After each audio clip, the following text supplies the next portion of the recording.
السلام عليكم ورحمة الله وبركاته. أهلا بكم أعزائي طلبة وطالبات الشهادة الإعدادية. معاكم مستر عوض الله. نتكلم النهاردة عن أول درس لنا لدفعة 2024 في درس التاريخ ثورة 23 يوليو 1952. طبعا ثورة 23 يوليو 1952 لو نتذكر آخر شيء خدناه في آخر درس في التاريخ إن احنا قلنا بعد حريق القاهرة ده كان تمهيد لقيام ثورة 23 يوليو.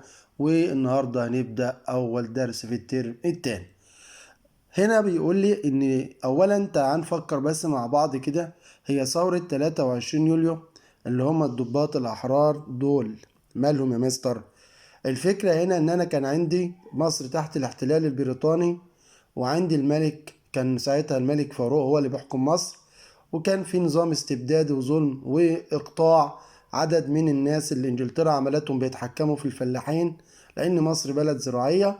هنا مجموعة من الضباط الوطنيين والمعروفين بحبهم لمصر فكروا يعملوا مجموعة سرية في الجيش عشان يبدأوا يتخلصوا من الملك ويبدأوا يتخلصوا من إنجلترا وتبقى مصر دولة مستقلة.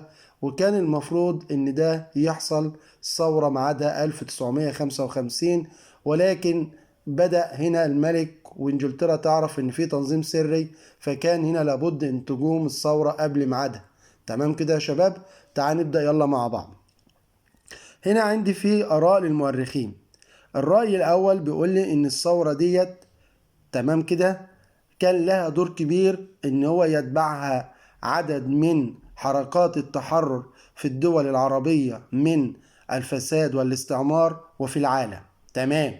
وإن قادة هذه الثورة كان لهم دور في قيام حركة دولية اسمها حركة عدم الانحياز والحياد الإيجابي. يبقى ده الرأي الأول، إن الثورة ديت أسهمت في قيام عدد من الثورات والتحريرية في الدول العربية وفي العالم.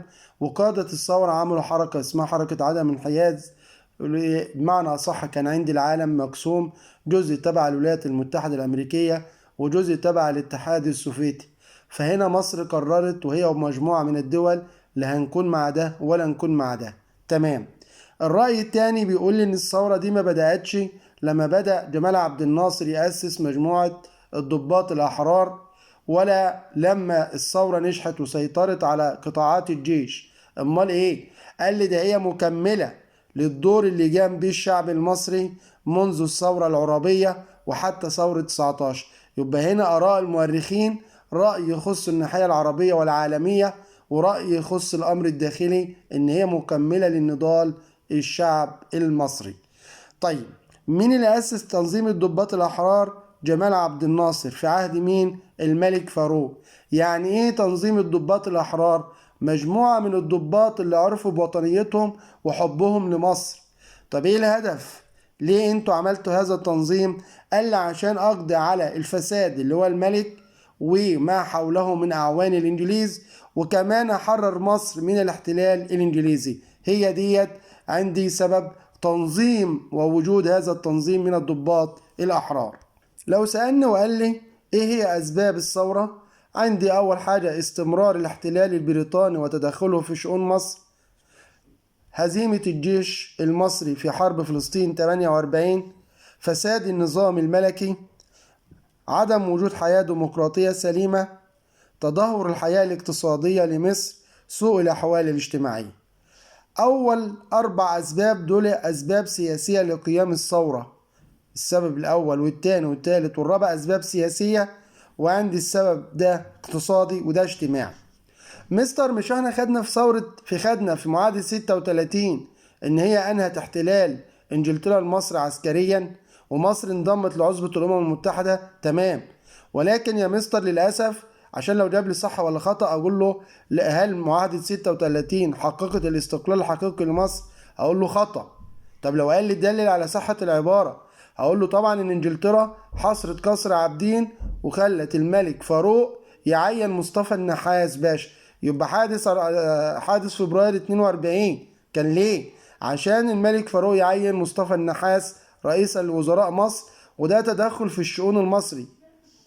السبب الثاني أنا عندي إسرائيل كانت استطاعت السيطرة عندي على فلسطين، وبدأت تقوم عندي بعدة مذابح زي مذبحة دير ياسين. فهنا بدأت مصر والجيوش العربية تدخل في حرب مع فلسطين، مع إسرائيل في فلسطين. بدأت تقوم دولة إسرائيل في فلسطين، وبدأ العرب كلهم بمفهوم مصر يجمعوا جيش عشان يحاربوا إسرائيل في فلسطين هناك، فسميت بحرب فلسطين 48. سبب الهزيمة في الحرب سبب خارجي، وهو مساعدة بريطانيا والولايات المتحدة الأمريكية لإسرائيل بالأسلحة.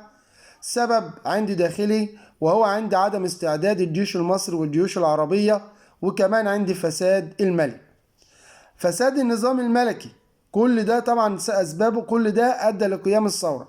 فساد النظام الملكي، إيه السبب؟ إن كان دلل إن كان الملك فاسد، إن هو كان ملك مستبد، يعني الرأي بتاعه هو اللي يمشي على الجميع دون كان صح أو خطأ. وكمان عند انتشار الرشاوي في صفقة الأسلحة الفاسدة، إن مصر اشترت صفقة أسلحة للجيش في الحرب، فطبعا شارينها على أساس إن هي حديثة جديدة، ولكن هي كانت مستعملة، أسلحة قديمة ما تؤديش الغرض خالص، فده كان بيدل على الفساد. بعد كده عدم وجود حياة ديمقراطية. ليه في وجود عدم حياة ديمقراطية؟ قال لي أول حاجة عندي بسبب كلمة ديمقراطية، يعني أنت تقول رأيك وأنا أقول رأيي. فهنا طبعا الملك، فساد نظام الملك، وهنا الاحتلال. فالاتنين، الملك مستبد والاحتلال مش بيديك أي قرار، ولا بيديك حتى حياة نيابية شكلها سوري بس. غير كده ان الاحزاب السياسيه كانت احزاب مالها، قال لك ان الاحزاب السياسيه كانت بتتصارع مع بعضها على الحكم، تمام كده. فده كله ما اداش ان يكون في حياه ديمقراطيه، ولا يكون في مجالس نيابيه تؤدي الى وجود تقدم بالنسبه للدوله.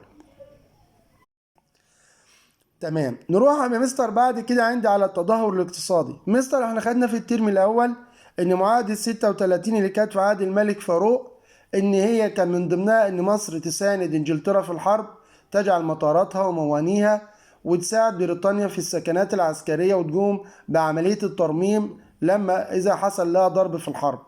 فهنا لو قال لي ان بما تفسر تدهور الحياة الاقتصادية في مصر، او ايه الاثر الناتج، هقول ان طبعا معاهدة 36 جعلت مصر ميدانا للحرب العالمية الثانية، وده كان موجود عندنا في مدينة العالمين بمرسى مطروح، لما هناك المعركة بتاعت العالمين ما بين انجلترا والمانيا.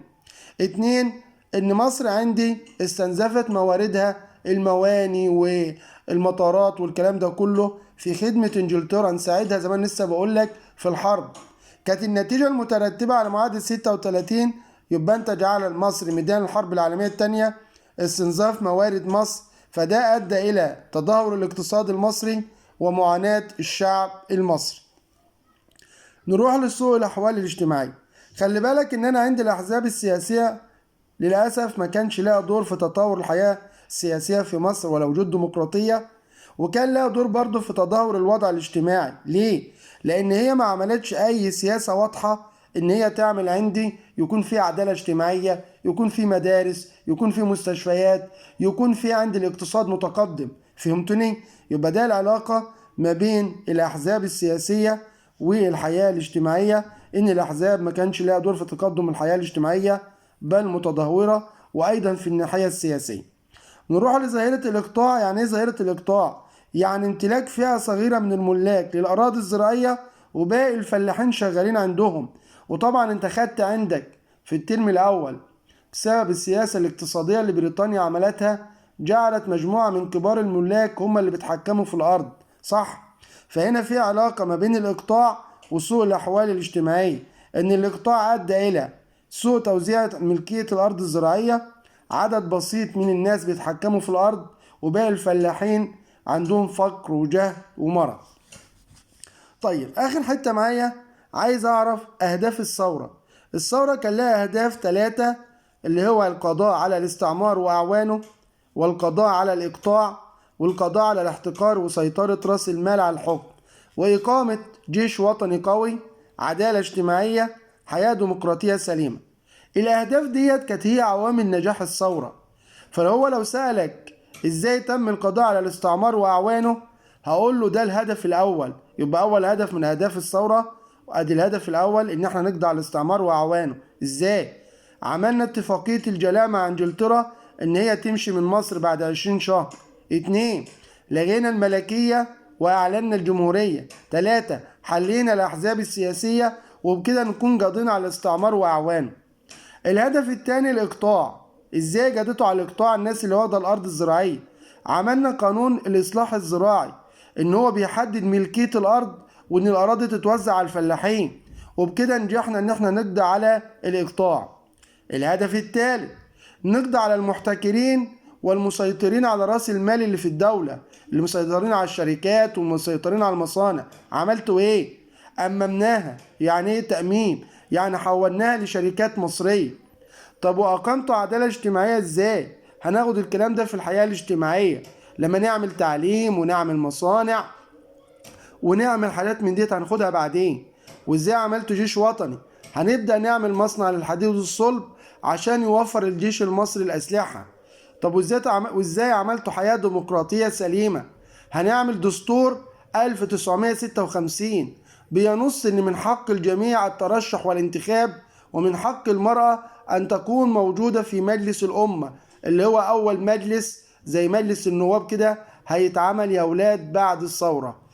بعد كده يا مستر الثورة مين اللي ذاع البيان بتاعها؟ اللي ذاع البيان بتاعها يا مستر من مبنى الإذاعة والتلفزيون أو مبنى الإذاعة المصرية اللي هو عند أنور السادات. يبقى مين اللي ذاع البيان؟ محمد أنور السادات من مبنى الإذاعة المصري. ذاعها باسم مين؟ أذاعها يا مستر باسم اللواء محمد نجيب. تمام. طب ايه النتيجة المترتبة لما محمد أنور السادات ذاع خبر أو ذاع البيان الأول للثورة؟ أصبح محمد نجيب هو المسيطر على كل قطاعات الجيش. طب ايه اللي كان هيحصل لو كان السادات ما ذاعش البيان؟ يا مستر السادات لما ذاع البيان الشعب المصري كله أيد الثورة. طب لو ما كانش ذاعها ما كانتش الثورة ممكن تنجح ولا لم تأخذ تأييد الشعب. معنى ان الشعب كله موافق على الثورة فده نجاح للثورة. الشعب لو رافض اعرف ان الثورة غير نجاح.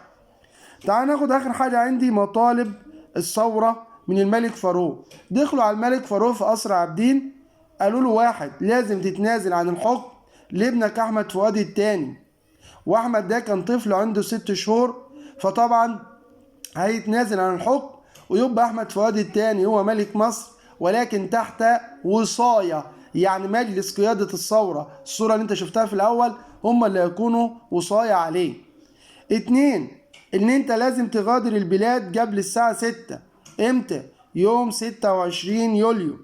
تمام، انا موافق يا جماعة عشان احافظ على استقرار الدولة. ليه الملك فاروق وافق ومشى قبل الميعاد؟ لانه ادرك ان الجيش والشعب خلاص بيكرهوه، وكمان انجلترا تخلت عنه. تمام كده يا شباب؟ تمام، بالتوفيق.